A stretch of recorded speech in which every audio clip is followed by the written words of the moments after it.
Hi, guys, and welcome to Ryan Runcie's landscape painting. We are thrilled today to have our artist from Austin and Houston, Ryan Runcie, here today, and he is going to be demonstrating and talking about painting landscapes. So, this should be a lot of fun. He has put a supply list in our comment section. We've got lots of information in the comment section. We're also going to be putting pictures of what he has some suggested pictures to put in the comments as well. So it's going to be very interactive. He told us to go ahead and ask questions as we do this. Before we get started, I just wanted to let you know that if your professor asked you to watch this for extra credit, or if you wanted this for attendance credit for the library scholarship, make sure you register for this virtual event. We put that link in our comments. And so I would like to introduce today's guest, Mr. Ryan Runcie, and go ahead and take it Hello, away, hello sir. everyone. How are y'all doing today? Thank you for joining me in Runcie's studio, what I call an art safe space and art haven. And so I live by that, and today I want you to embody that. The great thing about it is that no one is going to see this artwork you create unless you want them to. You can throw it in a fire if you want and burn all of your bad omens away like a phoenix, okay? So stay relaxed. We're gonna have some fun. I'm gonna keep it really simple, and we're gonna Bob Ross our way through this, okay? If you have any questions, feel free to put them in the chat, and Lay will get to them, and um, she will basically cut me off here and there and let me know what y'all are thinking, or if I'm missing anything that might be crucial to your understanding. So today we really just want to have fun. I don't care what colors you go with. If you look at my work, ryanruncie.com, you'll see that I love to explore colors and ideas. So crazy things will happen here today. I don't even know what's going to happen, but I've provided you with two images. One of them is more of a basic landscape. It's actually in the Red Hills of Jamaica, looking over the mountain range so that you get a good view of basically distance and kind of graduating sky. So we get to play with that a little bit, kind of play with what trees and buildings, things like that you want to learn to add into the landscape. But it's going to be a lot of fun. You're going to learn a little bit about perspective and a little bit about color. So if you are an artist, it will be interesting for you as well, and not totally just like something you did in elementary school. So with that said, you guys, we're going to go over our supply list, and then from there, we'll just jump into making a mess. Sound good? Okay, so first, I have a canvas. It doesn't matter what size you're working on. You can work on smaller things, larger things. You don't have to finish the artwork today. Again, this is more of exploring techniques and just finding things you can utilize to help more of a mental state of mind whenever you need a break from school, really. Just go find some art supplies. So what colors I'm going to be working with today? Really simple: white, yellow, red, and blue. We're not going to make this hard. Just the three primary colors in white paint. So if you need to rummage for those colors really quick and find a little paint plate or something to put them on, go for it. I also have a cup of water and a few brushes. I have a little tiny baby brush, right? That way we can put little flowers in there later. And I have a little bit bigger brushes so we can paint our skies and some clouds and things of that nature. So just try and have at least two or three of those different size brushes. I like to keep a rag next to me. That way, every time I wash out my brush, I always paint the bottom of the cup, like you're just kind of wiping your brush off, and then I'll just wipe it on the rag before I go into paint, okay? So what we're gonna start with, let's look at our photos. So can we pull up those images, and we're gonna look at the skies, because what I like to do when I paint landscapes is start in the sky. And the reason I do that is because I like to think about paintings in layers. So you want to paint the farthest away thing and then build on top of that. Not everyone does that. So if you're thinking, Ryan, that's kind of lame, don't do it. That's cool. But today we are starting with a sky. And so usually the difference between photographs and the actual sky outside is our photographs might make that sky a little bit more blue than it actually is, to the point of like a cotton candy. And so we're going to kind of play with that a little bit, but I'm going to show you also what a degree of naturalism looks like.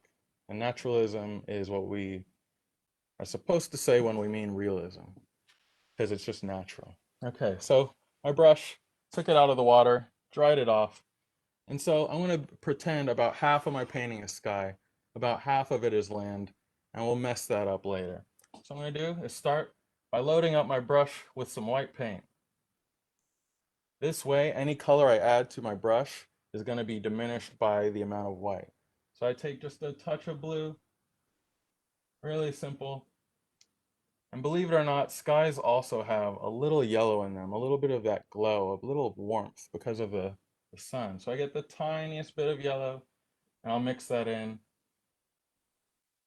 And so as I place this on here, it might be a little hard to see, so I'm going to zoom in.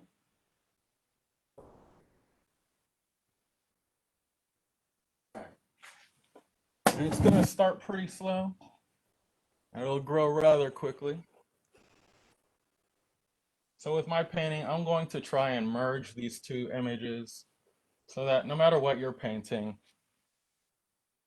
I'm able to kind of lead you through and describe a little bit of what I'm doing. So I'm getting just a little bit more blue into my brush, still very, very light, but that way I can run over this wet paint and I can easily blend those two colors together, giving me a really nice subtle gradation without me doing a lot of work. If you have a deeper canvas, you can go around the side edges. If not, that's cool, just hang out, do your thing. If you want more sky, that's more than fine. If you're thinking, I just want to paint clouds today, make it all sky. Do what makes you happy. So I'm just taking a little bit more white, kind of blurring out the bottom here, giving that nice, soft transition. And instead of just going evenly side to side, I kind of like to make these little X's, because one thing about nature is that it never makes sense. Very, very few times is it symmetrical, and even when it is, there's something that is organic to it that makes it feel natural and not computerized. So always be thinking about that when you're painting nature. Unless you don't care, then don't worry about it. Just have fun. That's the best part about this. So if you want to get a little crazy, maybe you want to throw more yellow into your sky.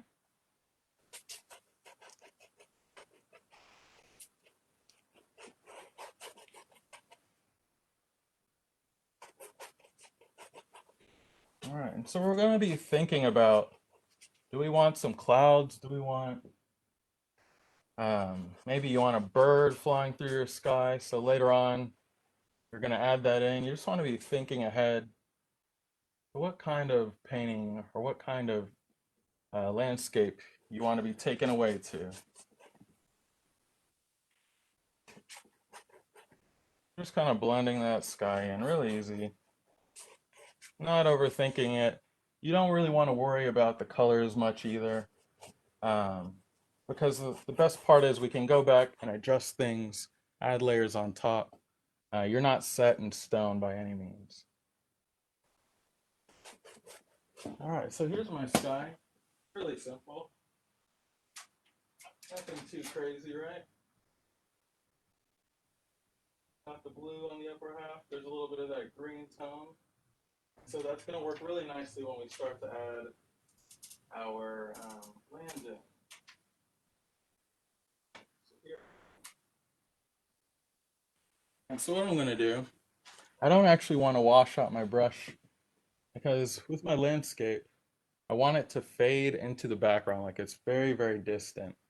So usually we use cool grays and blues to make things feel really distant. So a, um, say we had a little hill. So let me zoom back out so you can see my colors.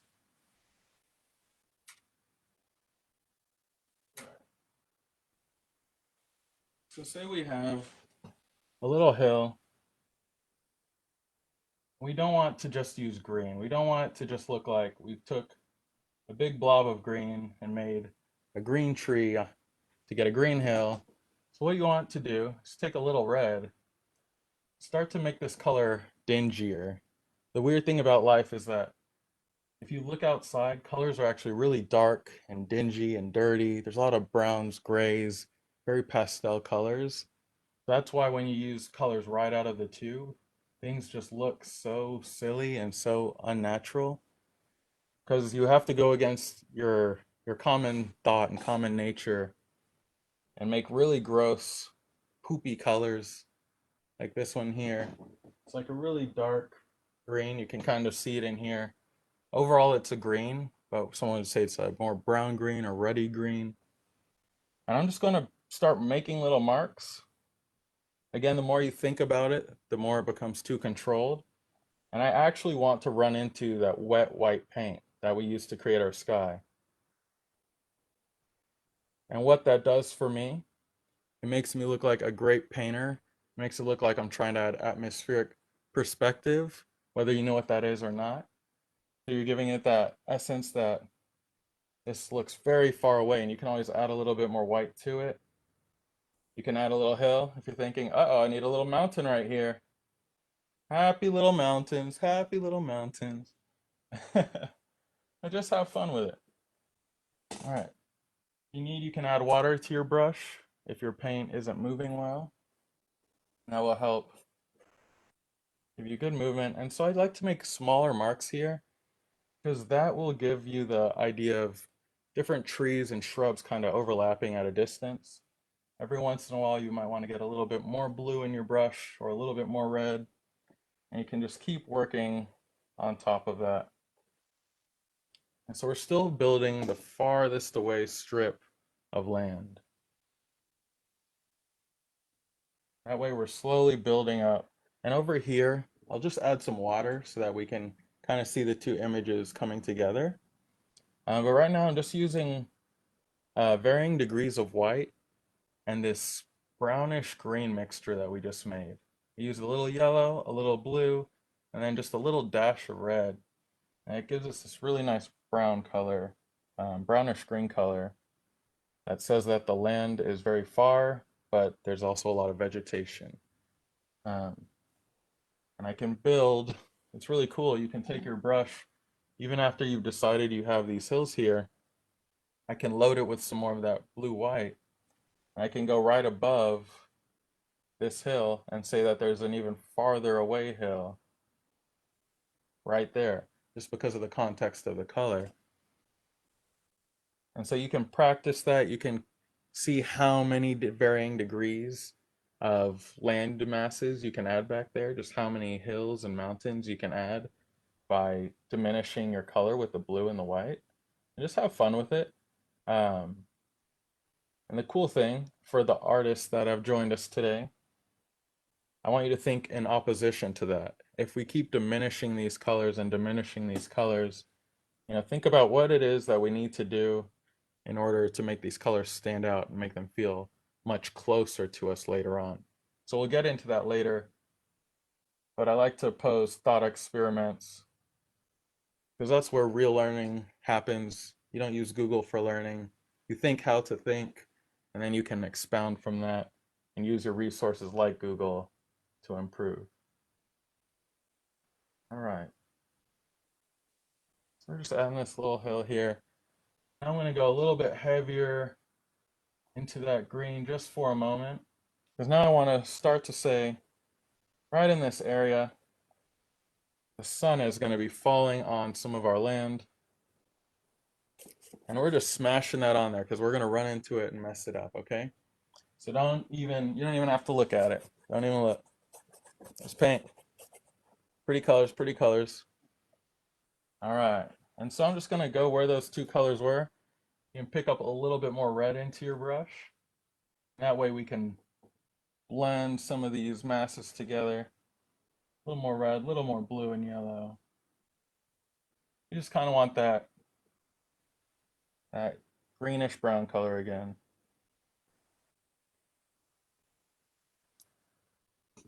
But this time we're not adding white to our brush. And by leaving that out,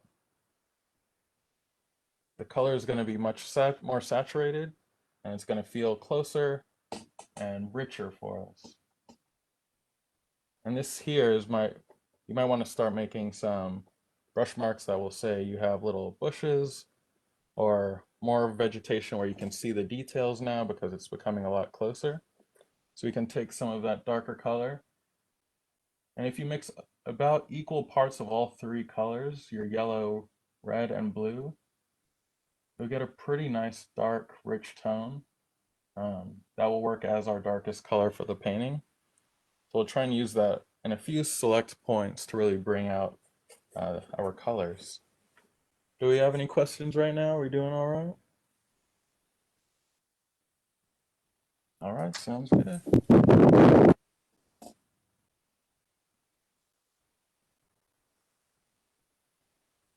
All right, so I'm just blending this into that lighter yellow color. It's really mixing up the amount of greens that we're seeing. If at any point you feel like it looks like you have too flat of greens, like one big pile of the same color, go ahead, get some other colors on your brush, mix it up.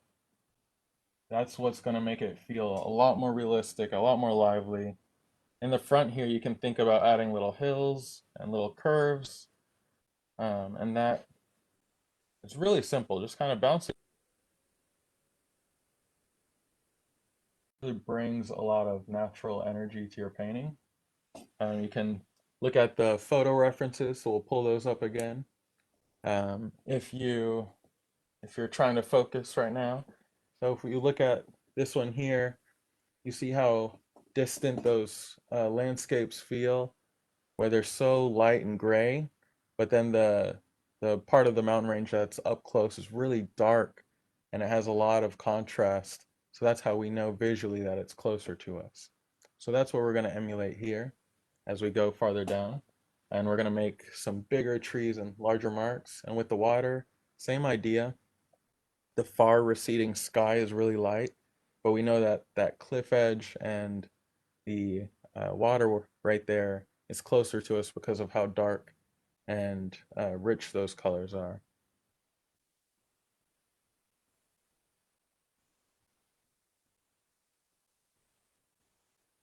All right, so we're just blending these colors together right now.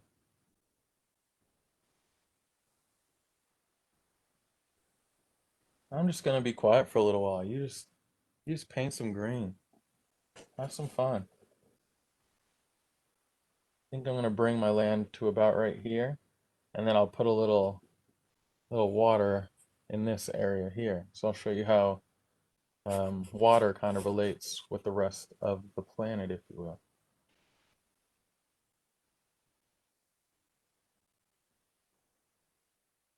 Again, just mainly yellow and blue for your base color. Use the red and white to get varying degrees of that green.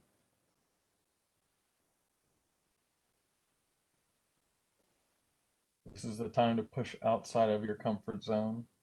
Do something you wouldn't have really done on your own.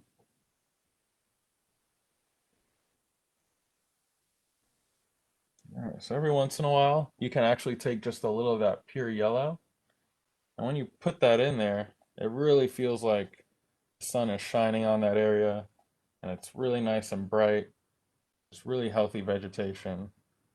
It's always interesting in your painting next to dark, dingy colors. So if I show that there's some shadow right underneath that glowing area, it then becomes more interesting.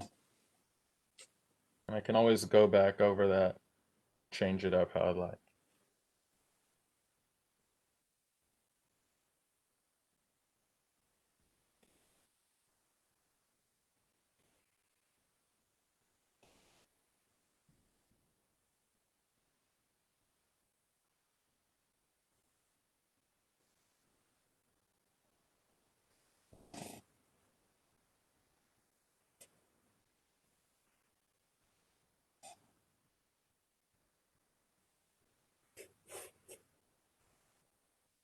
I'm just going to do a large fill right here.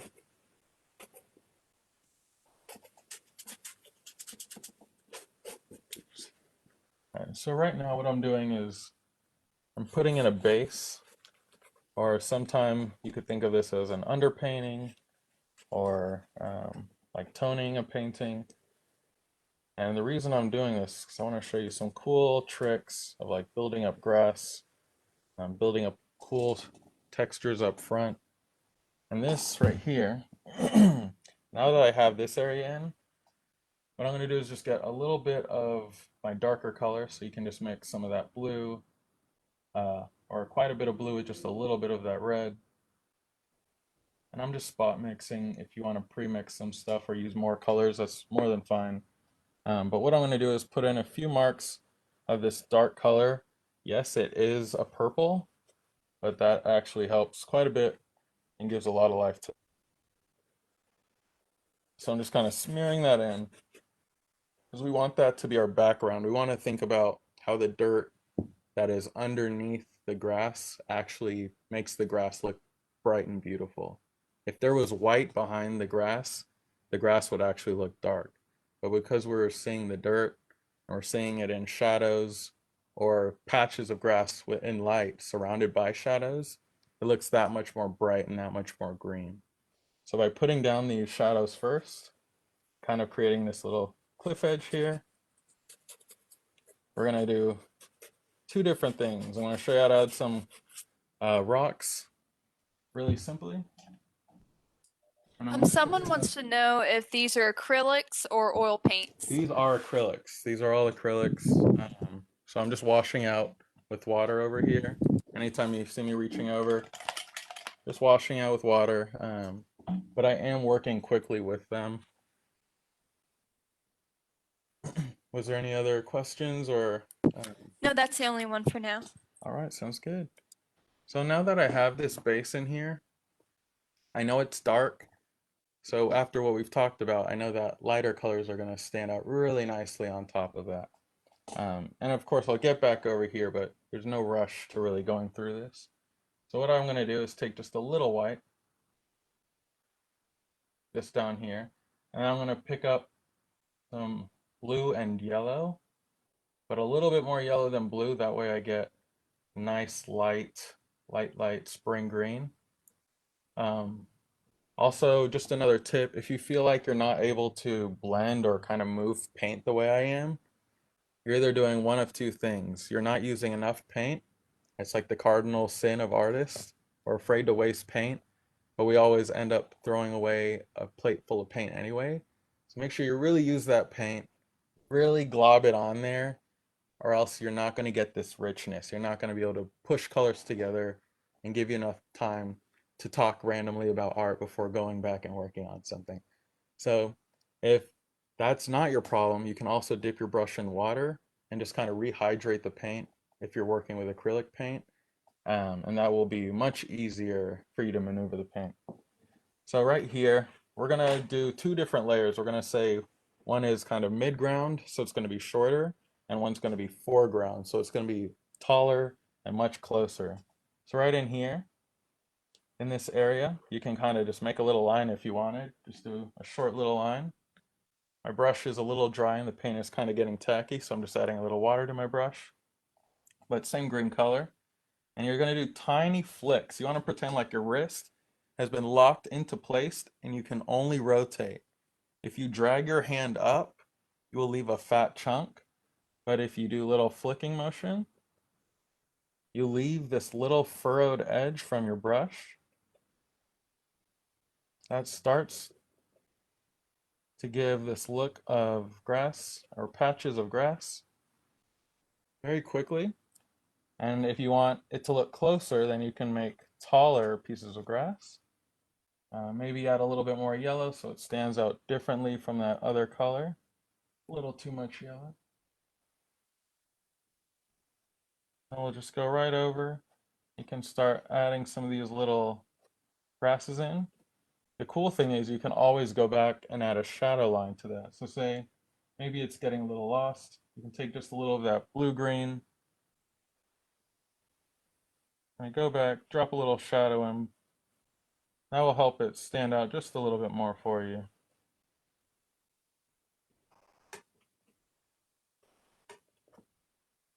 take that highlight color again.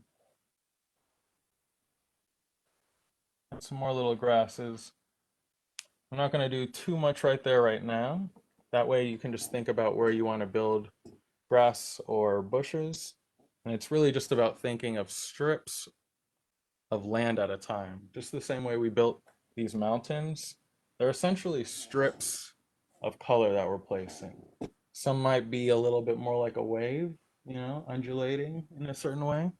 And then some of them might be a lot thicker because they're closer to us. But essentially you're painting grass in strips. So if I had grass out here, say this is like 3 football fields away, right?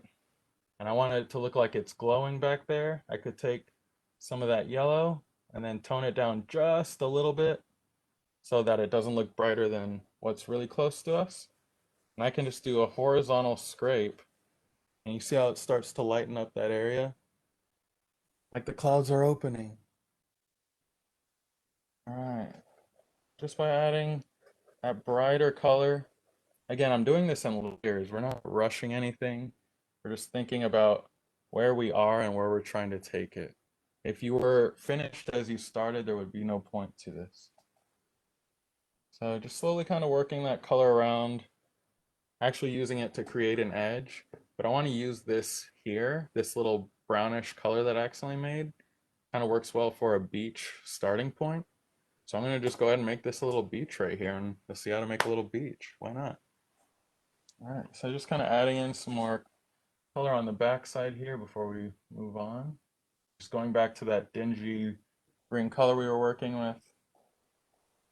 Finishing out this side of my mountain. Again, don't use the same color for too long. If you feel like you've had the same color in your brush for more than 10-15 seconds, you want to change it up, or else your painting becomes really flat really quick. Even very minute color shifts are perfect. You don't need it to be completely different, just noticeably different, like the changing of light. We got some fun little glowing areas in there now. One thing I also do sometimes is use a spray bottle, something like this, right? And you can spray your acrylic paints, and that gives them easily another 30 minutes to an hour to stay wet. So that's a little pro tip for you guys. So just finishing out this area here, and we'll do some flowers or something down here. Maybe y'all can vote in the comments, tell me what you want to see. That There's would be another cool. question. Of course. Someone said, as a beginner, what would be your best piece of advice on how to start? By asking, you have overthought it. That's my best advice. The thing for me as artists is that it's not necessarily like you're trying to outdo anybody as an artist or show that you're more creative than. For me, when I was young, it always starts as like copying logos, copying your favorite comics, things like that, to the point that you just kind of move on to the next thing, right? It's like riding a bike. At a certain point, you want to go faster or you want to try something new. And so for me, um, I think what a lot of artists suffer from is artist paralysis. So for me, I've just kind of decided to do as much as I can, and that way it always leaves me enough time to do something else in case I did the wrong thing. But there's no other way to learn art without making it. I promise you, I've watched hundreds of artists. I've been on site with many artists painting murals, and you can't understand their style until you're trying to replicate it for yourself. So I've painted Van Goghs, Lalondes, Matisse. I've painted a lot of the masters' works to understand why they made the decisions they made. And I use the same color palette that they used. So, you cut out all of the modern paints that were made after 1920, and you really understand the limitations they had to deal with, and it just empowers you as an artist understanding those things. But it just started with me and a pencil drawing these funny cartoon faces. Um, Believe it or not, I even made my own like knockoff Dragon Ball Z comic when I was young. You just keep creating because it's part of you. The moment you're starting to worry about how to make art that sells or things like that, kind of ruined what brought you to that space in the first place. And I say that because it's happened to me multiple times where I'm working basically to pay bills. So art becomes a job. Even if I'm making great art, it doesn't feel as fulfilling as it did before. So I have to really make sure to return to the point of exploration and doing some really crazy stuff. So like right now, I'm learning circuitry, learning oil infusion. I'm learning different levels of botany because I'm bringing all of that into my art. Like painting was the genesis for what I'm going into now. So you don't want to stifle who you are to become. Just pick up a brush and paint some silly stuff. Have fun with it. All right. So now that we've got some of that green put in there, we're going to go ahead and hop over to the water right here. If you don't have water in yours, that's totally fine. Again, this is just in case you went with the other image that had the water.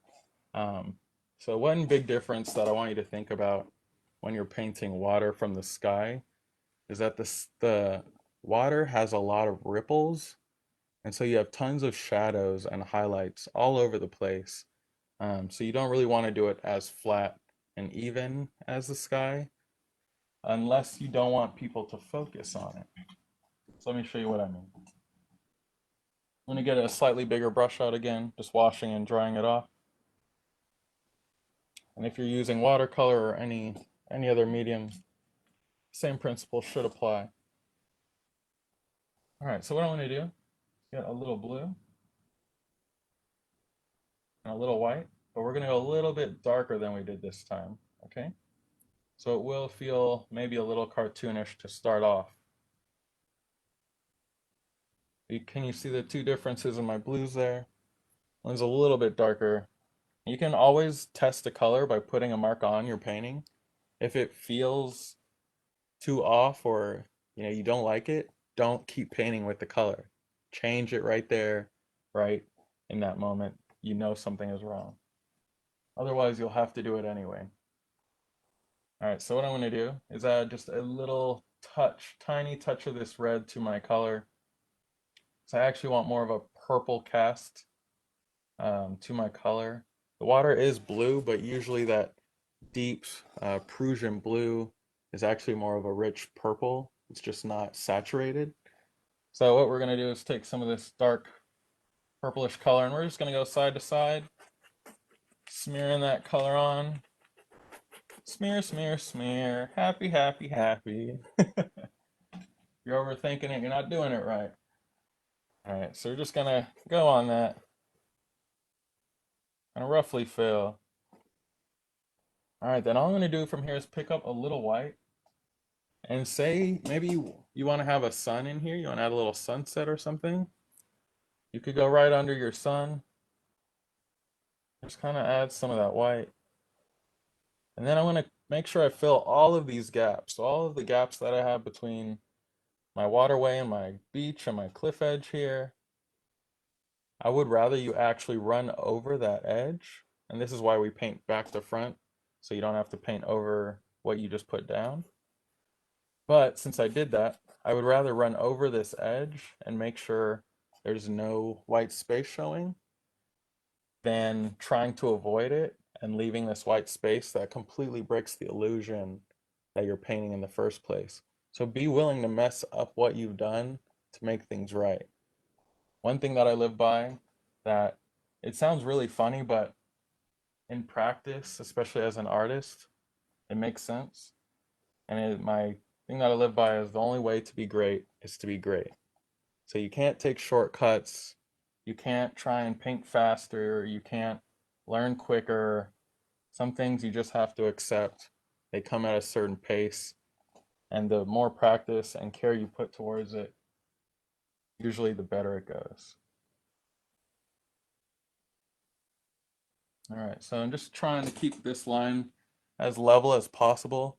The thing with water is that it is a fluid and it fills whatever form it is in. So down here, this is just going to match whatever I paint as landscape in front of it.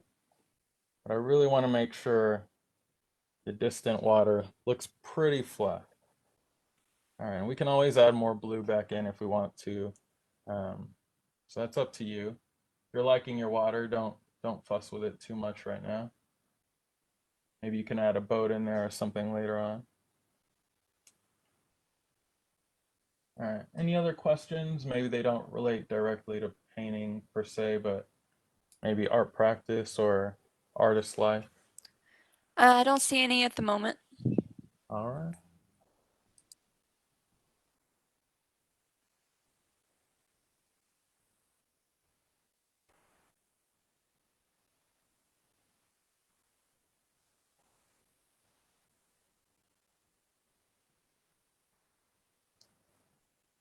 Yeah, I'm just blending the colors in a little bit more because you still want it to feel distant. And so by blending things together, it means they're blurred and it's harder for your eyes to focus on it, usually insinuating it's pretty far away, which I'm sure you know, but just reinstating, because the moment you forget while you're painting is the moment your painting shows that you forgot. And colors just look ridiculous. So a lot of what happens for artists, they're just talking to themselves because you're literally reminding yourself why you're and yeah, that's why artists are a little crazy. All right. So what we're gonna do, I'm gonna get this smaller brush out because I have this little area that I'm gonna use for a beach. So I'm gonna kind of show you that beach color, that sandy color, um, but we want to make sure we have a little bit of this um, darker brownish color first. So we're gonna get some of this red, some of this yellow. That's gonna give us an orange. You want to mix till it's a nice orange. So if you need more yellow, add more yellow. If it's too yellow, add more red. We just really want to get a nice even color there. And then I'm gonna get the tiniest dot of blue. And then mix that into the corner first. It's very easy to overpower all of your paint and waste that whole blob of paint. So just mixing into the corner until I have this nice kind of dirty orange. Then I'm going to take this and get a tiny dot of white. So that's going to mute the color a little bit for me, kind of relate more to sand. We don't want it to be too stark. And we can go right in here. Maybe get a little more blue if yours is still too orangey. I'll start to push it more brown. Starting to add that in.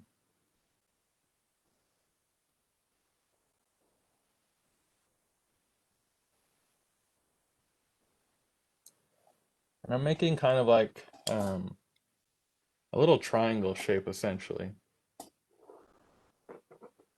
Just thinking about a little beach, little cove there. All right, so I'm washing out my brush because what I want to do is go a little bit lighter and a little bit more sandy. So now I'm just gonna take a tiny dot of this color and mix it in with a lot of white. So I took a tiny bit of the color that we had earlier, this uh, orangey brownish color. I'm mixing it into white. That way I can take this and I'll be able to blend right into this edge here and giving that loose color of a beach.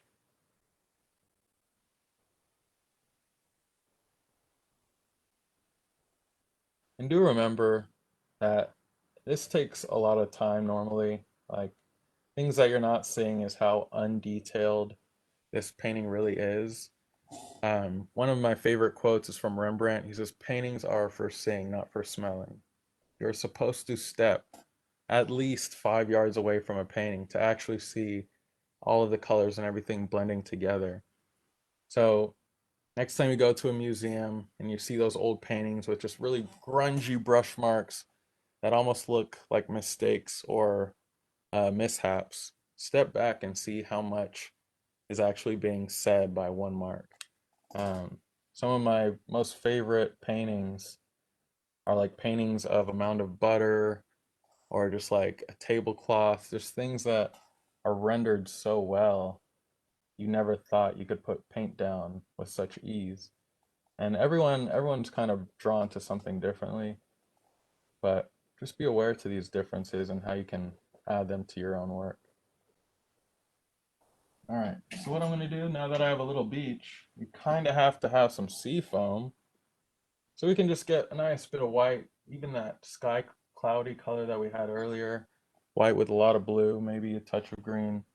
We can just kind of tap that right where the two meet, get just a little more blue in there, just a little.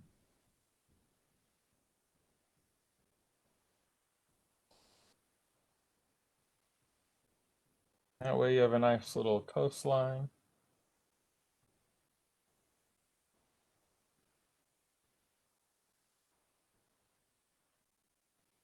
And a little bit more white on there.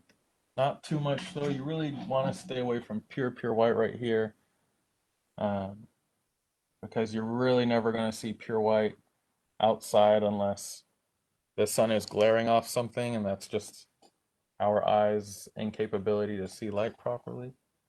But you don't really want to paint massive areas of white. Always dirty, dingy pastel colors for landscapes.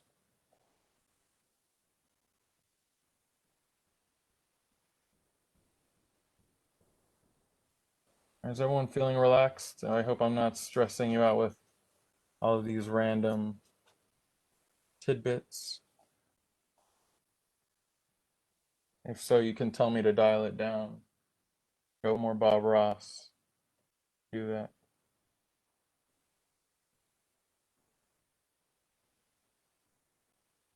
Just add a little waves in there.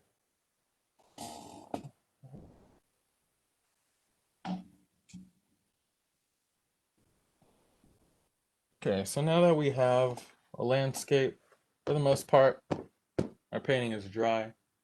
You should be able to touch it if you're using acrylics. Watercolor should be set for the most part, unless you're doing heavy washes. Same with gouaches, etc. Oil paintings are the only thing you might be having a little bit struggle with the next part. But if so, I want you to paint heavier, paint with more paint on your brush, and really put down a good layer. I'm going to zoom in so you can see what it's like up close. See, it's kind of blurred together. Too much real definition. What you want? You don't really want super defined, separate. You want everything to feel like it lives in the same space. Zoom back out here.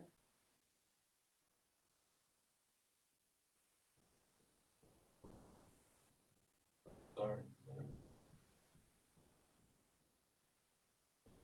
So now what we're gonna do is I'm gonna zoom into this little area and we're gonna start adding some buildings or more defined shrubs.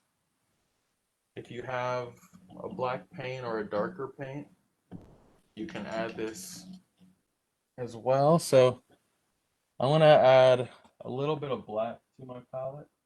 If you have black paint, go ahead and add just a little dot of it. I'm gonna use just a little bit just to kind of show what's possible, but for the most part I will stick to the red, blue, yellow. All right, so I'm going to look at the image that has all of those buildings just strewn throughout the hillside. We're going to start adding those in, and I'm going to get a tiny brush. Tiny brush. Because in reality, say I'm looking at this image here next to the landscape. These are tiny pinpricks. Just tiny, tiny, tiny little dots. Right? We're not going to be doing massive details. The bigger they are, the more they will look like mansions or army barracks or hotels. So try and get the tiniest amount of paint on your brush. And we're going to work very slowly to build that up. If you want to add more shrubs, you can just start adding more greens on there. If you want some brighter greens, darker greens, you can do all of that. But what I'm going to do first is get a little scoop of white, separate it.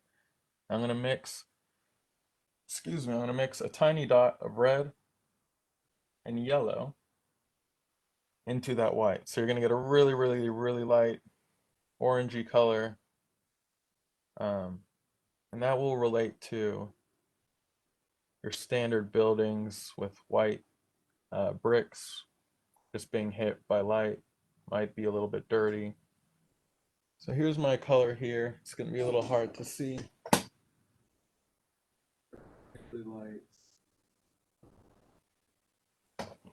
Light orangey color. And I'm just going to pick like a little hillside. And I'm always going to try and make these little horizontal marks. That way it looks like little buildings kind of sitting just together in the hillside. If you go too heavy, then you're going to start to run into each other. And it's going to look really, really problematic. Again, just do a few here and there, kind of spread them out first. They will look like you're just making little white marks. But I promise for the camera, you're like, oh wow, those are little buildings there. Very lovely. But I will show you up close, they look like nothing more than tiny little marks. You can do one big one. I say big, but it's maybe the tip of your pinky. So like I like this little edge right here. So what I'm going to do is make it look like there are homes kind of hidden behind that edge. I start at the edge of that little hill and I can just paint away from it. And it leads you to assume that there are more homes down in this little like ravine that we've made, right? So we're just utilizing where have we made light areas, where have we made dark areas, and those are the natural boundaries that we're working from. That's why I say, don't overthink it. Every once in a while, step back. If you haven't yet, take a moment. We're going to take a 10-second pause. Everyone get up, walk back from your work, and look at it. Take another 2 steps back now and look at what you're creating and see how much of it's actually kind of blending together. Now that you've kind of seen it, you can come back to it, and that's what's going to allow you to be a lot more loose. We have this natural desire to be perfect and replicate things as cleanly as possible. But again, if you can see all of these perfectly square buildings, it means they're a lot closer and easier for your eye to see than what you're trying to describe. So that goes for anything like roadways or signs, statues. Just adding a few of these here and there. If you want, you can add like rooftops. So maybe we go with a little red and just a little blue to get a brown, or a purplish brown, I should say. My red leans a little bit more yellow. And from here, you can add just little marks on tops of some of these. And it's a very small detail. You probably can't even see it. But the more color variety your eye is picking up, the better chance your viewer will think are looking at a realistic image. So if you feel something is worth it or interesting, go ahead and add it in there. All right, let me zoom in on those buildings for you now. Let's see.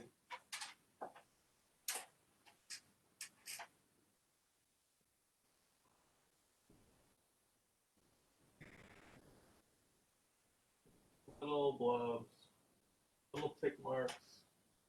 Not really that defined, right? But then when we back up again,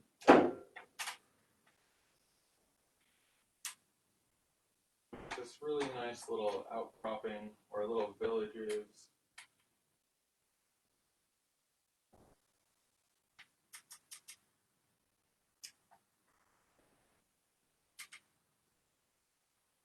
So we'll take a small 2 to 3 minute break, so you can keep kind of working on your piece here, adding little details. We don't want to rush ahead too far. What we're going to do next is just kind of add some clouds, think about some grass down here, different plants and things like that. That way you can add life to your painting or use it as a cover up. If there's something you really don't like, get rid of it. Maybe take a few minutes, and if you wanted to add something in and you need to look up a reference photo or go through some of your own photos to find something. Maybe you saw a squirrel the other day and you wanted to try painting it. This is now the perfect painting to do that. Go for it. We're just going to take a minute, let the paint dry a little bit more, and we will continue on. But does anyone have any questions? Anything art related about? I don't see any at the moment. All right.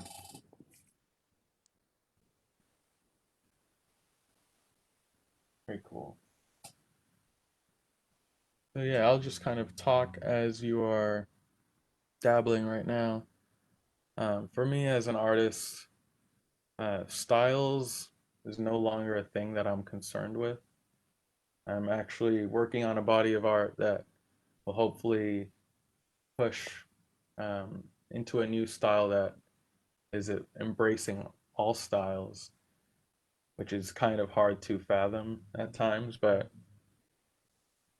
I don't know, once you start to see different areas of life as just as important as art, and you start to see sciences and food and aromatherapy and astronomy, and everything just seems to have a new sense of value and weight in your life. You're able to bring that into art. And so I want you to also think about the idea of value, especially as artists who don't know how to price their work, like 80% of their career, including me. I've gone through it many times where just not really sure where my evaluation was, um, or how others saw my value.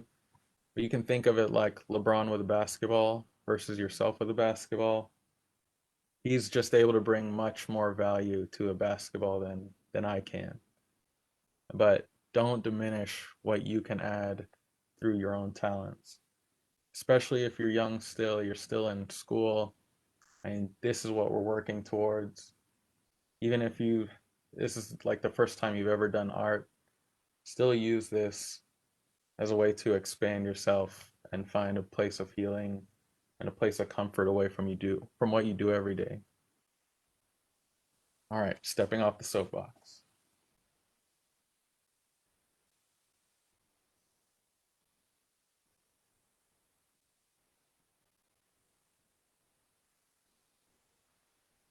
All right, so in just a second here, I'm going to start adding some clouds. If you want to look up some images of clouds, that's cool. There's a few different methods to consider. My only advice is the more realistic that you feel you've gone with your painting, we're going to try and avoid what we call Super Mario clouds. So in just a moment, I will show you what that looks like.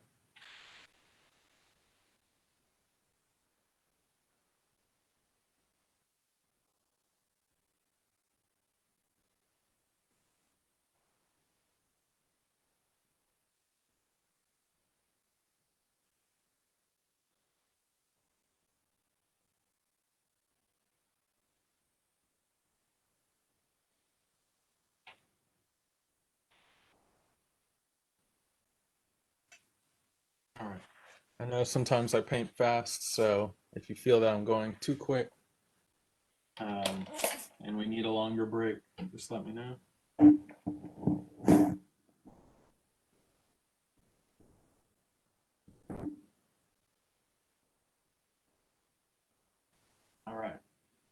So what we're gonna do, I actually want to start with a small brush. I'm gonna use a small square, but anything that you feel is small in relation to your total sky, it's kind of what we're shooting for here.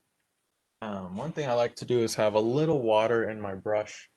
That way you're not leaving large globs of paint on here, but you're getting that wispy, transparent nature that a cloud has. So what I'm going to do, I have a little water that I'm setting right here, just on my table. That way there's some water in my brush, and I just tap on a towel to get a little bit of the water out. And when I pick up the white on my brush, I'm actually going to try and wipe it off so that I know I'm able to see through the paint. Once I know I'm seeing through it, I know it's thin enough. And what I like to think about with clouds, I'm going to show you right here really quick, just in a different color. So what I like to think about with clouds is clouds kind of make a triangular shape and then a weak little bottom here, and then the edges kind of tail off. So you can always just roughly go off of this shape, no matter how many little bumps or marks you make. Overall, clouds like to have, like, clouds are similar to the bell curve. There's always a large mass, and then it tapers off on either end, whether that's little wisping marks, right? I'm just kind of tapping on the painting, or it becomes a larger mass, right? So just kind of showing you through one color, but I'm going to do that now on the painting. Get the blue out of my brush. Okay, a little white, make sure you can see through it. I'll start small, so I might start up here, add a little bit there, a little there.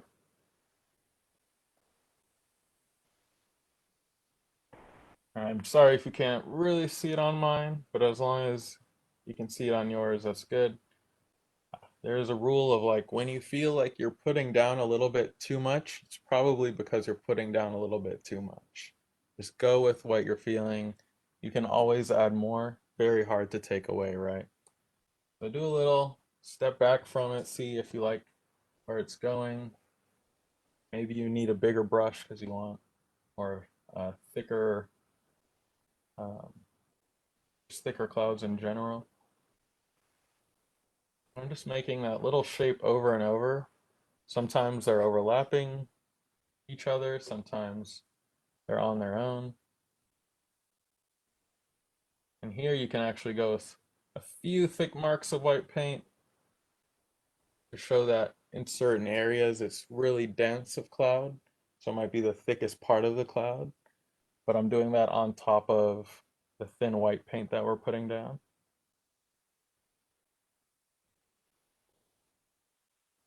I really love going over the top and the side edges as well.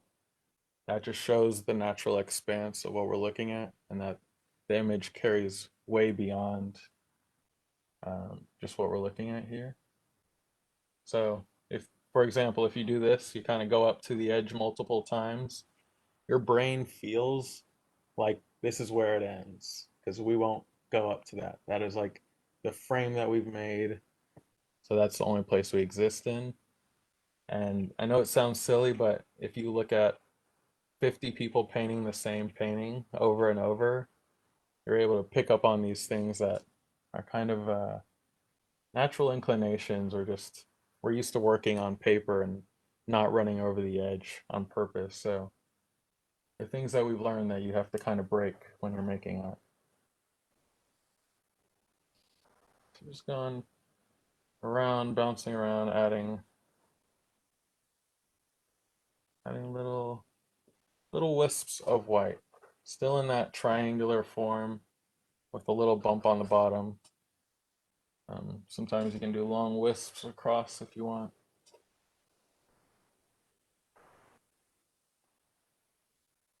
Again, you can add a little water to your brush if you feel it's all going on too thick.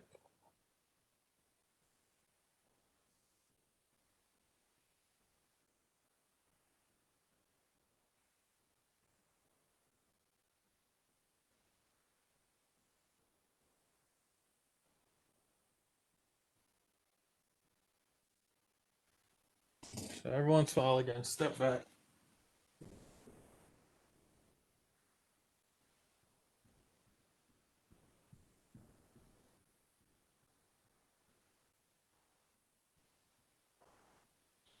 Feeling.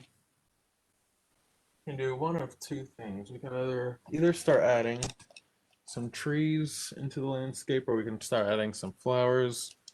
If you're thinking maybe you need a boat or something going on out there, a dolphin, I don't know. Be creative there. That's what we're gonna do. Okay. Okay, So there's another question. all They right. said, when you're working on a painting and want to take a break for an hour or so, how do you keep your brushes from drying out? Also, can you give me the names of who's asking? Mark Browning. Awesome. Thanks for the question, Mark. What I normally do, so you can see I have my brushes right here. Because I'm a muralist, I've had to build into myself to always clean out my brushes, um, and then get fresh water and clean your brushes again so that I can package them up and they're always ready for the next time I paint. I do know some artists that will leave their brushes in water like permanently for months on end. Um, I also use a wet box. So this is more for the paint than for your brushes, but if they're small enough, you can fit them in there. So this, I will normally take this piece of glass right here and I'll put it inside here.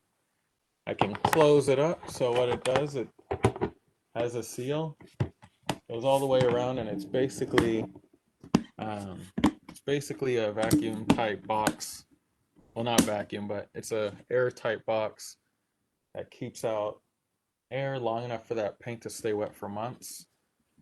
So brushes, you don't really want to keep paint suspended in your brush because paint gets down into what they call the ferrule, and that's what flays out your brushes to look like a little flower. So always clean your brushes as many opportunities as possible. You just don't want any paint setting down in there. But the paint itself, for any artist interested in the business aspect of art, saving your paint, that has probably been one of the biggest money makers for me, is learning to be efficient with my materials and not just making really good art, but knowing how to um, keep my materials clean enough to last years on end and save all of my paint so I can make 10, 20 paintings from the same palette of paint. Hopefully I answered your question and more. All right, so we're gonna start adding uh, some shrubs, just a little flowers, things like that. We're gonna kind of keep it fun. All right, so I'm gonna get out this square brush again, small square. What we're gonna do is really similar to the way we're adding the grass by going horizontally. Now we're gonna do that with flowers. So it needs to be more sporadic. It needs to be lesser, if you will, which I'll explain in a second. The only time when it'll look really full is when you're looking at fields of flowers like bluebonnets that really populate and really fill a space and can completely change the color of the landscape. But otherwise, you want to make sure you have some of that green showing through. So I'm going to go with a stark color just so you can see what's going on. I'm going to go with red, throw a little yellow in, and what I'm going to do is a marble mix. So I'm not going to fully mix this color. I'm going to take it and marble it so you see it all kind of swirled up. And I'm going to add just a dot of white to it and do the same thing. Dot of white, swirl up. And when I'm making these little marks, I'm just lightly tapping across the painting, almost like I'm drumming on my painting, but in a horizontal motion. So right in here, I might be adding a few little marks of this orange. And if it's on a hill, you can kind of follow that hill's edge. Let me add a little bit more white to the color so it's a little easier for you to see.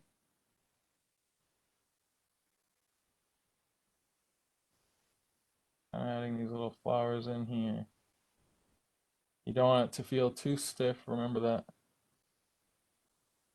Just kind of curve with your land. You can always pick up other colors. Maybe you might want a little yellow in there. There are wildflowers growing.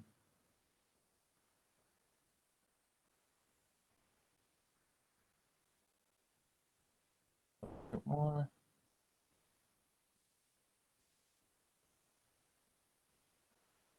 All right, so what we've done is said that there's this little patch of flowers right over here. And now we can utilize size to really show the difference of where that flower is. So we can come up close here, and I'm going to do this flower pretty quick compared to the way I would normally paint flowers, but this is more just for demonstration and technique. So now we can say, this is the actual flower you were looking at.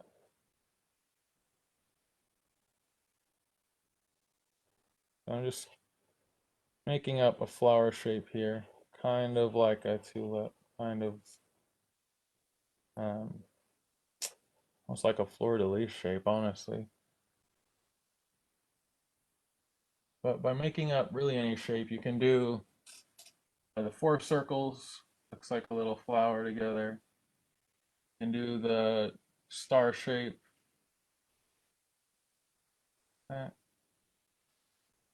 Really any kind of flower shape. Don't worry about it being symmetrical. Like I said, the less symmetry, the more realistic it looks. So I'm going to go in here with a little of that blue-greenish mixture, just a little bit, so I can create shadows and show the inside of my flower.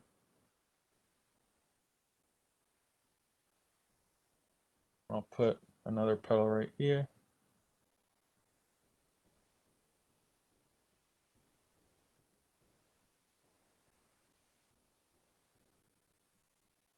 I curl in these little leaves.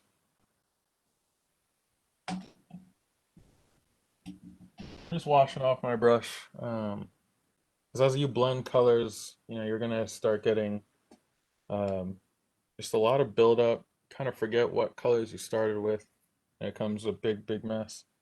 I'm washing out all that orange and blue and yellow. All I'm gonna do is pick up a little white, or if you still have some of that sandy color we used for our beach earlier, that light orange color will still work here. So on the top side of the leaves, what I'm going to show is a little mark of light that says the sun is shining down on this flower.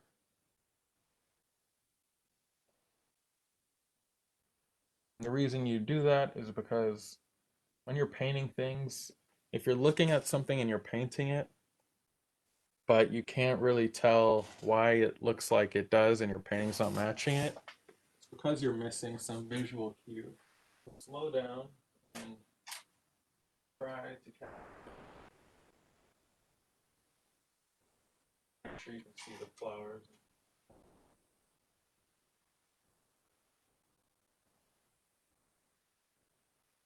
So just making this little flower right here and adding a little white mark to the top side of all 4 of these petals. It's very simple, rough version here. You can do a yellow flower since we did yellow flowers in the back there with the orange. Now let's do like what's the yellow rose, I guess. For a rose, I'll do more what I think of like pancake shapes. They're really flat wiggles, because the idea is that there's multiple petals right next to each other. It's kind of all terminating millimeters apart. And then the base kind of has that curve to it. Just on that there.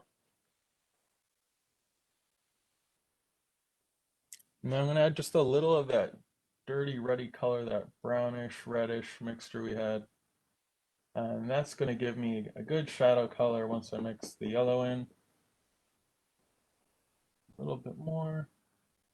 Don't want it to be too dark because it still needs to say that it's yellow, but dark enough that there is a separation. I swipe back and forth. You start to get the body of a flower. I don't even want to go in here. Leave that little area alone.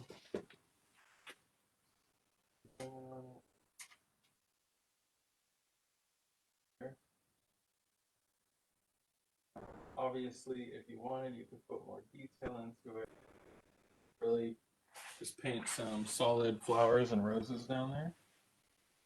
But when you're just suggesting or doing an impression of something, you really don't want to go too over the top, or else, well, it just doesn't look as real or doesn't really capture what you were going for.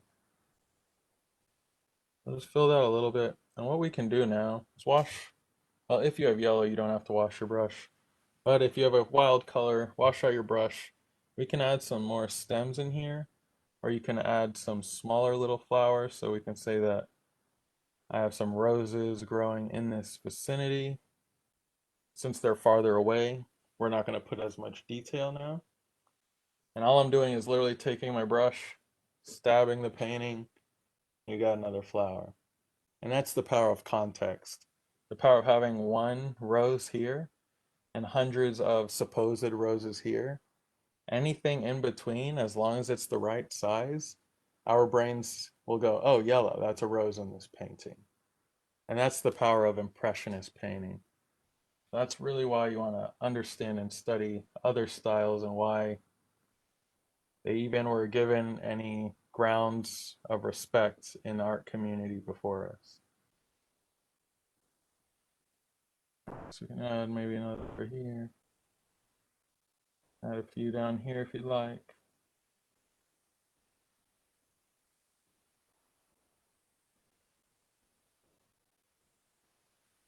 All right. Now I can add just a little blue to my brush. Get that green.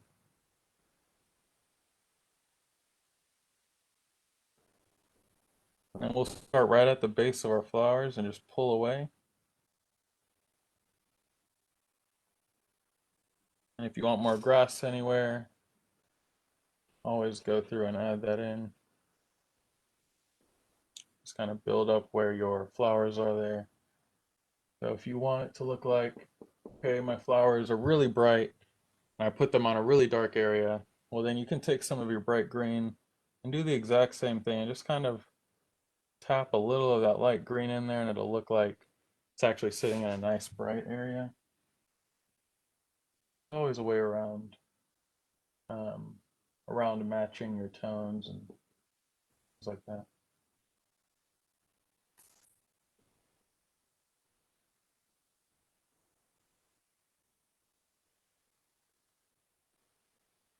Just adding some light green in right now. Added a little white to my green, a little yellow, so that it's nice and bright.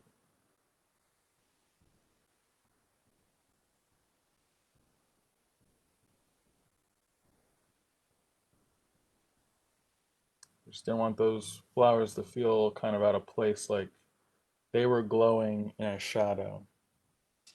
So as I'm doing this, I'm starting to realize I might be making it too tall because we really want to make sure we're going wide here. So real simple fix, all I'm going to do, get some of that dark color back on my brush. I'm not going to clean it out. And I'm going to actually just blend it right back in. I feel better about that.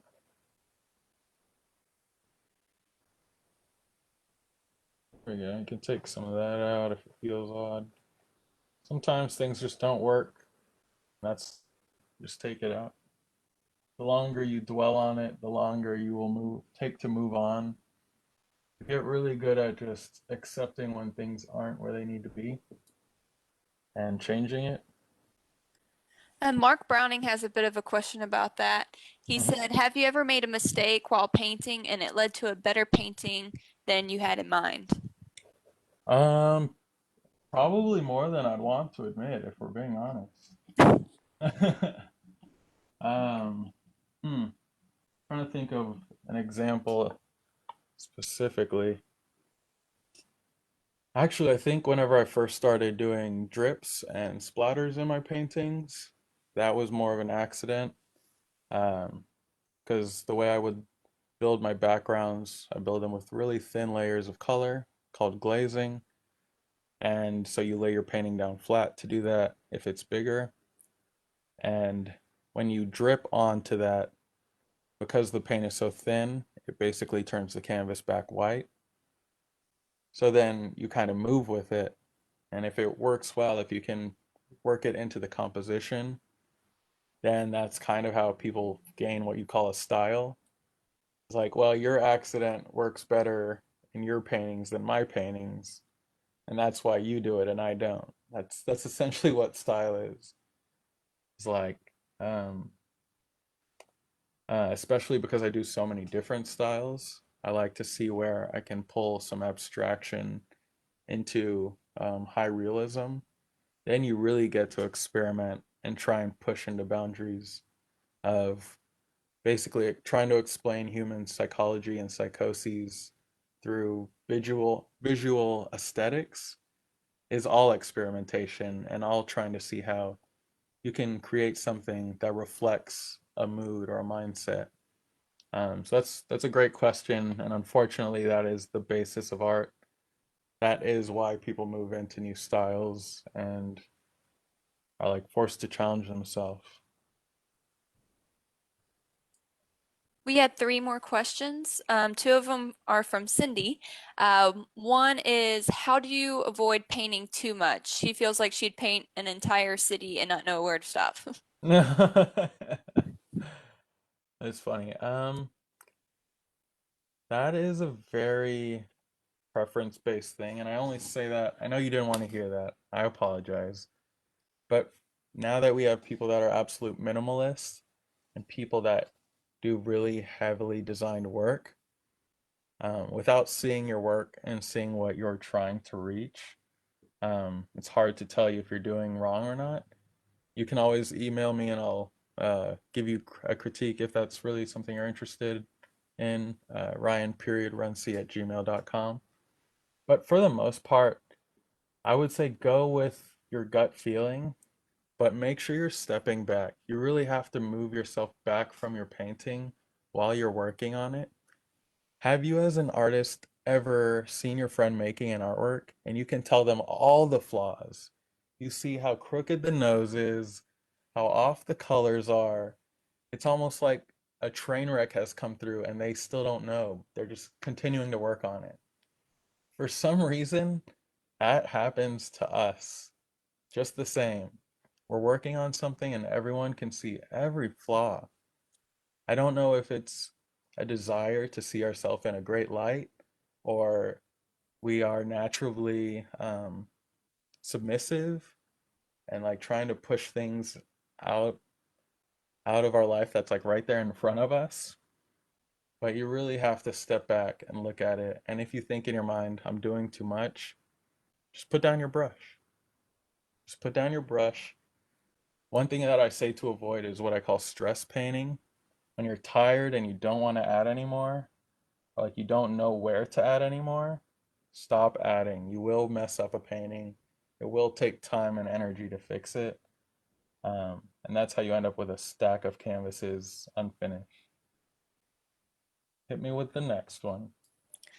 The next one is from Cindy again. It says, you use basic red, yellow, and blue. Do you recommend doing it that way rather than buying various browns and specific other colors like Prussian blue? No, no, no. So let me show you the reality of how I work. Oh, that's all full of blues, browns, greens, and purples. These are all my yellows, reds, and those warm tones. And then I have other brands of paint too. So for me, I buy golden acrylic paint. which is like this. Most of y'all have probably seen it in the store. This is higher end, so I don't recommend it to beginners, just because of the cost. But as you really get into it, the reason this is good is because this breaks down the chemistry for you. So, for example,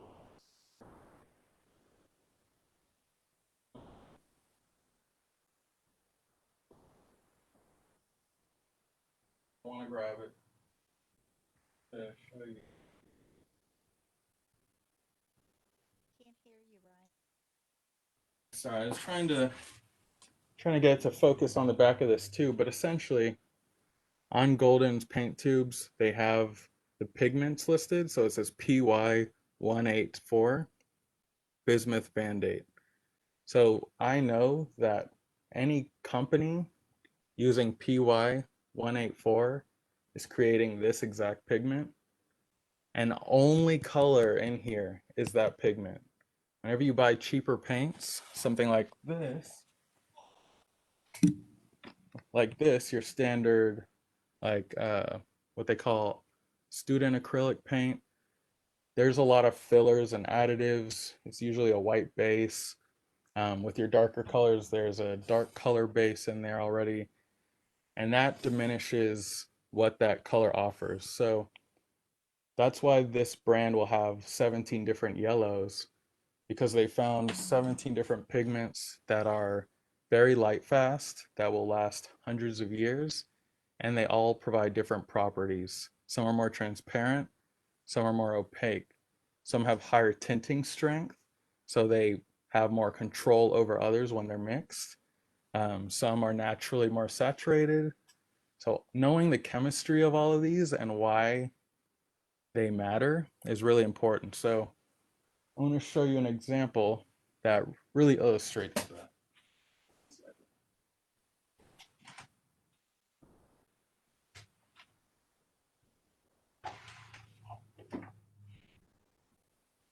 Let me see here. All right. So this, everyone see this? Move my painting really quick. All right, we're doing a little color theory lesson to show you why, even if you're in art school, still question everything.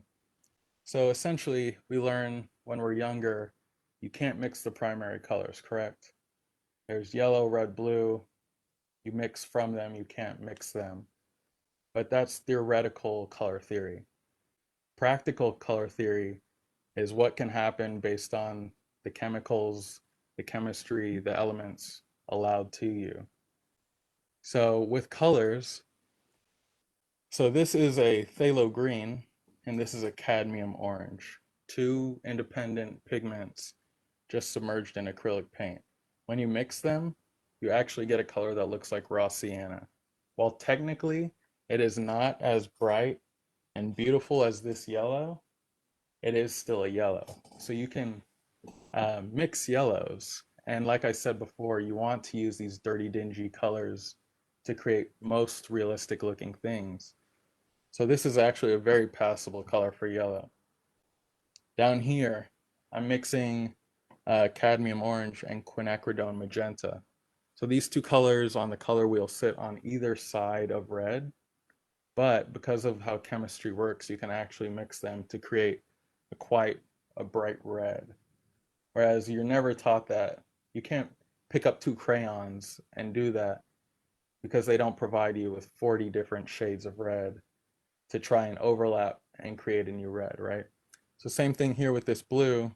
This is dioxazine purple, phthalo green blue shade. And you can create a blue that looks a lot like a Payne's gray or Prussian blue. And so that's all to show that your level of experimentation is the level of knowledge you're going to walk away with. Your level of doing stupid things and questioning what you've been taught is going to create your style and give you a base of knowledge to create from that maybe others haven't fallen into yet. Now, I'm not saying the stuff that I just showed you is like the key to my work and how I actually almost never utilize those three colors just because they don't look as good with the colors that I use. but knowing that knowledge allows me to mix other yellows and reds and blues from other pigments. So be really aware of just experimentation and understanding why they have put certain colors into the tube in the first place will give you a whole new range of understanding. Hopefully I answered your question there. Thank you for those questions, Cindy. And Martha has a question. She says, what is your favorite medium and technique, and which medium do you think is easiest to start with? I think graphite is the easiest to start with.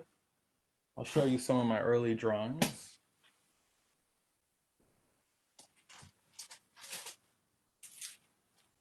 So when I went to Texas State, I studied communication design, which is web design. Studied web design, computer design, all of that graphical stuff. I thought I was going to do illustration and advertising. And I always made these like crazy, like really, they're goofy, right? All graphite. And all of these, they weren't done on panels like this. They were all from my sketchbook. I had 4 sketchbooks full of these. Just wacky, fun, really playing with composition, style, just making art. But if you saw these now hanging next to my current work, you would not think I did these. And this is what I mean about just create. Like your brain is always coming up with ideas. Literally, you wasted yesterday's ideas. There's a good chance you're going to go to sleep today. You didn't write down any of the interesting thoughts you had, and you're just losing those, which is okay. I'm not trying to make you feel bad, but I also want you to know that you're going to have ideas tomorrow. So just kind of create what it is on your mind today. And then you get that natural ball rolling of creativity. Because it's really funny. I try to tell people, um, unfortunately, the creativity in your life is a muscle. So once you become really creative as an artist, you do everything else creatively, and it's kind of annoying. Like you can't just do laundry normally. For some reason, you think of certain ways you have to do it or different calculations of how things can be done. It's like, can I just wash some clothes? That's all I need to do.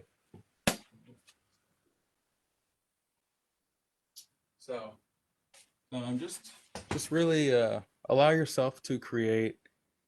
If you have to turn off Instagram and Facebook to create, that's fine.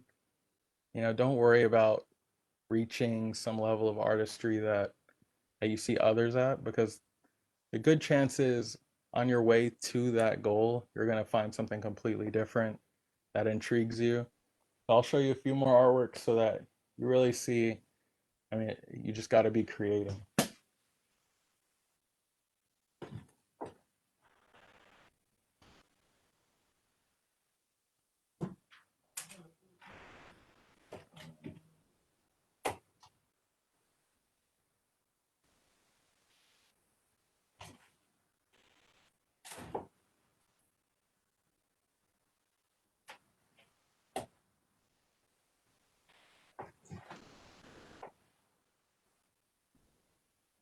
All right.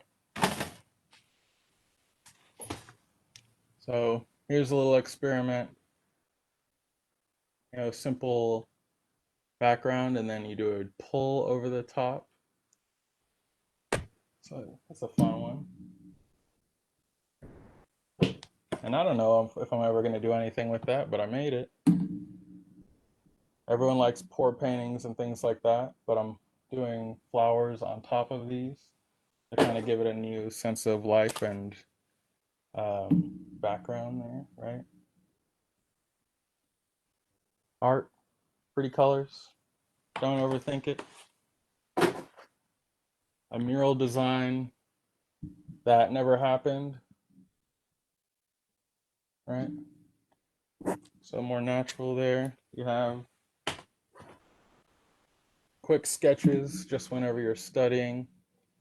You're sitting down for an hour and you're staring at someone and you happen to have paint or just a pencil. It's not even finished, but you're just keeping your mind active. keeping it connected to creation. It's an abstract piece of my father, and I've never painted in this style before this happening, and I still haven't painted in this style since. But I mean, that's art. You really just become a filter for emotion once you allow yourself to just create. This was an album cover I did for a local Austin artist, Cameron Elise. Mm. This one's pretty cool. It's a golden pathos, and the whole background is done with glow in the, or not glow in the dark, fluorescent colors. So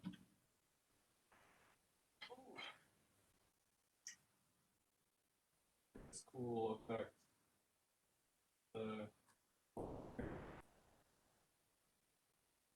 Just having fun and really keep experimenting. Always make art. No one has to see it if you don't want them to. And if you do, then go ahead and share it. All right, but this is like, all of these are over the last maybe 4 years, 5 years. It's not really questioning who's gonna like it or if it's good art. It's art. Like, you will make a lot of bad art to make good art. That's what makes the good art so much better. Any other questions or comments or thoughts? There's no more at this time. All right, very cool. I appreciate you guys for your questions. I know I'm a little rambly, but wanted to make sure I really gave you a good answer. All right, so let's see. What should we add? What should we add? We can do a quick tree. We'll have like some tree branches coming in the side here. Let me zoom in on the corner. Okay. The what was it? It's called Where He Goes, the Night Follows. He goes the night.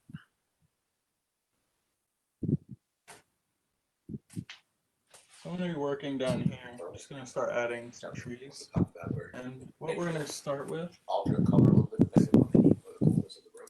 I'm going to make a brown. So if you have a brown, we're going to be doing this tree.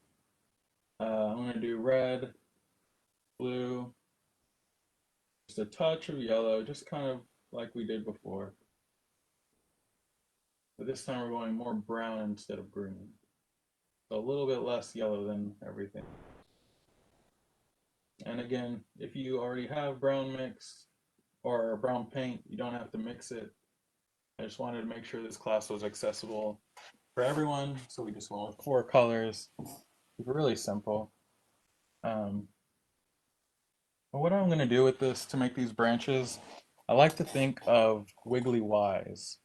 And your branches should never really be farther apart than a peace sign.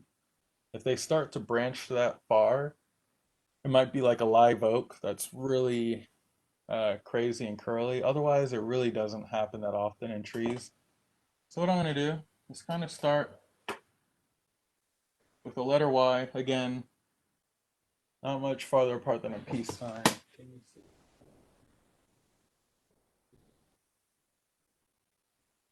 Right on there. Yeah. Just work with brown and your brown.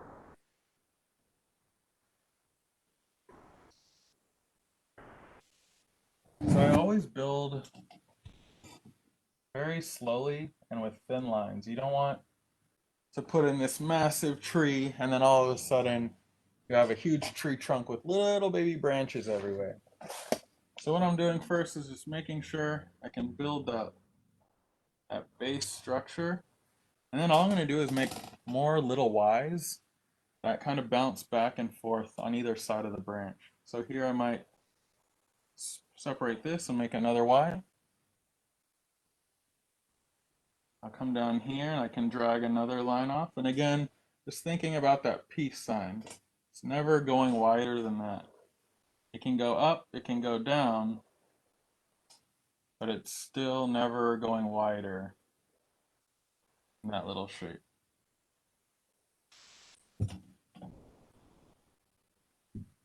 So now that I'm getting more of that base structure, I can see how tall my tree is going to be. I'm just pulling those, and I'm using like receding pressure. So as I go up, I'm lifting my brush off the painting. And a great way to accomplish that is just keep your wrist locked in place again, so that naturally, kind of like a pendulum, it's moving away, giving you less and less pressure. If you keep pushing into your painting, you're going to get really thick edges, but you can always go back and extend a branch. So don't worry if you made a few you don't like. You can also make some happy trees and put a lot of leaves on top, cover up anything that didn't go our way.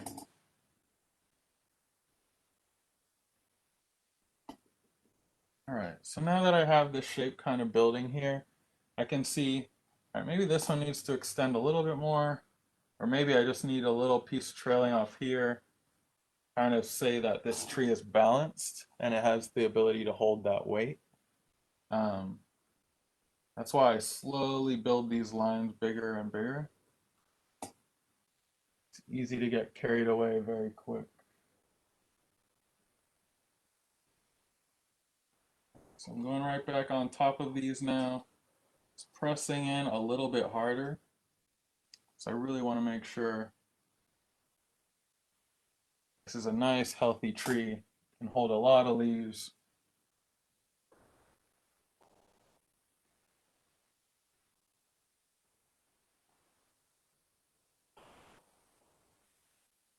So when I go down here to these trunks, I'm actually leaving my brush half on the trunk and half off, and growing it to the side you think needs more mass. Sometimes it's both sides that need to be thicker, but I always leave my brush partially on the tree. That way it can't grow exponentially, and it grows by adding little slivers at a time. So just getting some more blue and orange, or blue and red, sorry.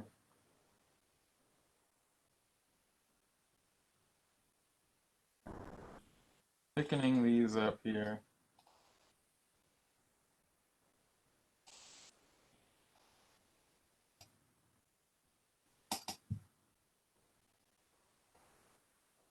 All right. If you want to have like a little highlight on some of your branches, maybe you feel like sun is glowing on this tree, and so your leaves are going to be bright, but maybe you need some light on your branches too. So what we're going to do is add just a little white to your brush. If you want yellow, you can, but mainly you just want to add a little touch of white, so you get this like taupe kind of um, reddish sandy color. And then just in a few places, not everywhere, anywhere that you feel like a branch gets lost. So like when I'm looking at the screen, I see that here and here, my tree is kind of getting lost. Up here it looks great, so I don't want to go over that. If I go over this with a lighter color, it starts to get lost more and more. Down here, since we have a dark color on a dark color, this little highlight says, hey, don't forget about me. I'm a tree, I'm glowing, I still stand out, and I'm in the foreground. So now you can see that kind of jumps forward for us, right? All right, now comes the fun part. We're gonna add some leaves. This is where you have to let your crazy out. You have to have a little fun. So I'm gonna wash my brush off. If you want to use a bigger brush, you can. If you want to use a smaller brush, that's cool. If you are able to see a tree from your window, actually, I know Texas lost a lot of leaves, so if you're able to see a tree that has leaves on it,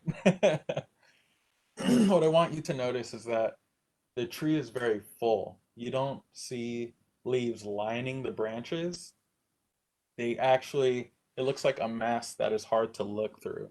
So when you're painting your tree, the one thing I ask you to avoid, like the one thing you leave here with that you live on with for the rest of your life, and you can teach anyone about painting trees, is that you will not just paint on the branches. Again, we are painting like impressionists. So we're implying what's there.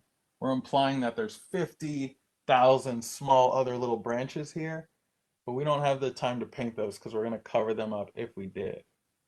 So I'm mixing up some green. I'm going to go with blue, green, and just a touch of red like before. Or blue and yellow and just a touch of red like we did before, sorry. And that'll give us a nice green. So now I'm going to tap this color both in the open spaces where there are no branches and on top of, not around, don't do this. This is not how things grow in life.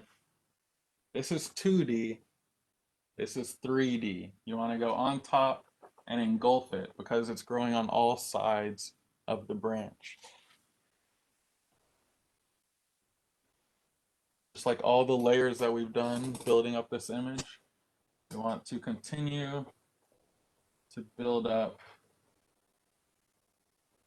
this here.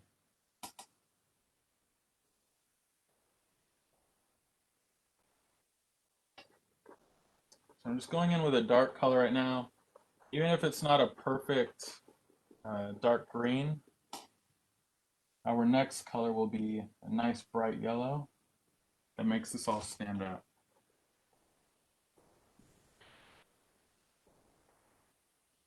So again, I'm going everywhere in between the branches, on top of the branches. Again, this is a step you don't look, you just keep going, and it really fills in that area. Maybe yours is a winter painting, so yeah, if yours is a winter painting and you lost all your leaves, that's cool too. You're already done then, well done, proud of you.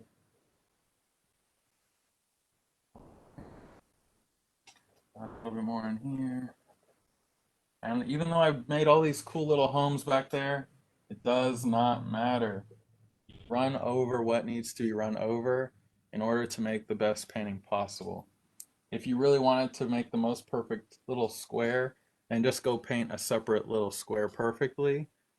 But if that little image or that little part of the painting is not meshing with the entirety of the painting, it's a loss. You've missed the whole point of it. So don't take anything as precious. You know what colors it took to mix it the first time, so you can always go back, mix some green and blue, and smear it around if that's what you need. Don't be precious with your paintings, or else that's when you're stifled. You're afraid to make. So one thing I tell myself, just as a heads up, and you can use this for you, because it really broke me out of being afraid to waste material when I was younger and couldn't really afford it. I told myself I'm using liquid plastic on a t-shirt. It's literally a piece of cotton stretched over some wood, and I'm putting liquid plastic on it.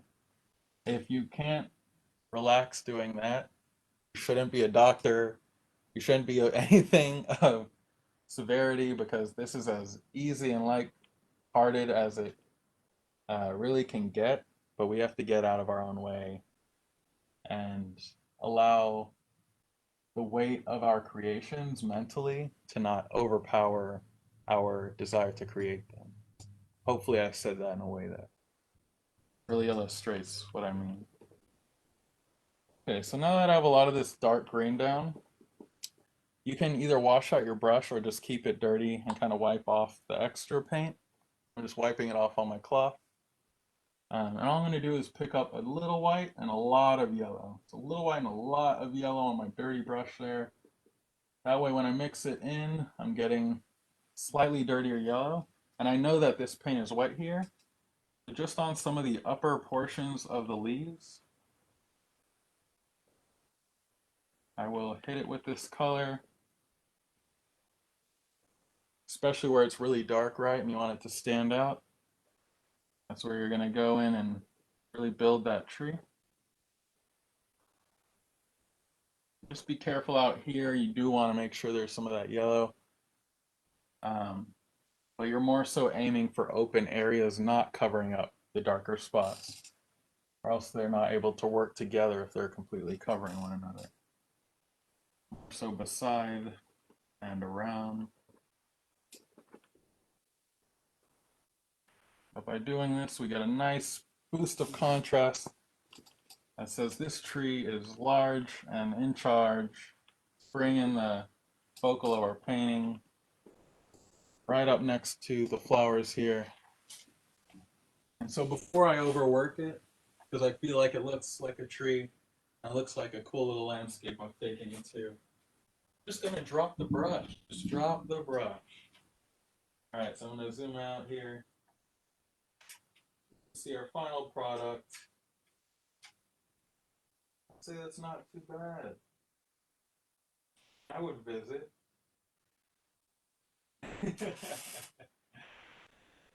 All right, if you have any questions, let me know. But that was the painting for today, you guys. We actually have a comment. Bruce Fastbinder said hello, and he's really enjoying your painting he bought from you called Where He Goes, the Night Follows. Yeah, I hope you're doing well, Bruce. Thanks for tuning in. Have fun. Ryan, I have to say that I am just totally amazed what you created in these almost 2 hours. Just unreal. And your views on being an artist and not overthinking it is just it's so true. It's so true. Um, so yay. Yeah, I appreciate Are you. you are you coming to visit us again? Yeah, once the world is back to normal. No, I mean visit us in the screen. Oh. Sorry, I was behind the camera. I was trying to make sure I was on the right thing. All right. Well, Very cool. There we go. Okay, sorry about that. it's okay. Well, Ryan, thank you so much. And yes, we definitely want you to bodily come visit us Deal. the college. We're all looking for the fact that we can visit each other on the Right. campus. So definitely, then. I want to thank you for taking the time to show us your amazing technique, to teach us about being an artist. You didn't just teach how to draw a landscape. You taught us how to relax in artistry, Of course. which is Uh, really amazing. yeah, if you enjoyed that, to anyone that was watching today, I recently started a YouTube channel called Runcie Studios, which is basically just voiceovers on different artist topics, both business related and just artists in general. Just voiceovers while I'm mixing paint or working on murals. I'm working in general. I'm not really the person that sits in front of the camera and does this because I'm normally stuttering and all of that when it's not live. So yeah, just check that out if you liked what happened today. If not, that's cool too. Well, you didn't stutter. You did a great job. And there was a lot of Bob Fosse moments, especially when you went into Good. your happy tree mode. I try. I try. Well, my gosh. Well, listen, we want to thank you for visiting with us today. And I want to remind everyone who out there, if you are a current student, I hope this inspired you. We have byways, which it's a journal by students that with their work, their writing, their artwork. Make sure that you enter your artwork into this and you could be a published author. And Ryan could probably tell you the more you get out in the world and you can put on your resume, the higher you're going to go in this field. So if art is your field, make sure you check out Byways. Lee will put the Byways link into the comments so you can check out all the details of that. Yeah, I will second that just for on your behalf of every art competition, art show, everything that my school offered. I did it, and what it actually did, there was a competition I got best in show and many things that I wasn't even in, but it created that resolve of like, okay, this is what an artist does. I'm with my peers that are also entering, and I can talk to them about the show. Versus when you leave this entity and it becomes more shark eat shark kind of world, you're going to enter against people like me that have been doing this for years that are teaching you. And a lot of the times you're going to get beat out just because you haven't built up your portfolio. But do not stop. Absolutely do not stop. There are so many opportunities out there. So many people love creations. And you know yourself, you've bought things that you loved, and after 3 years, you needed something different. And in the future, that might be your work. So don't give up. Just keep making things you love. That's awesome. We're gonna stop on that wonderful uplifting note. And I just want to remind you guys, we have another virtual event tomorrow at noon. Our planetarium's very own astronomer, Warren Hart, will talk to us about the night sky and the spring equinox. And come ready to answer a lot of questions because he asks a lot of questions. That's great. So, Ryan, thank you again so much. Thank you, Lee, for relaying our questions to us. And we just love partnering you. The CTC loves partnering with Ryan Runcie. And you're not ever going anywhere, Ryan. We just really love you here at this college. So, Much appreciated. yeah. Well, thank you. And Lee, bye, everybody. And we will see you tomorrow. Yeah, So, take care, you guys. Thanks again, Central Texas College. Y'all are awesome. thank you. And don't go Bye. away yet.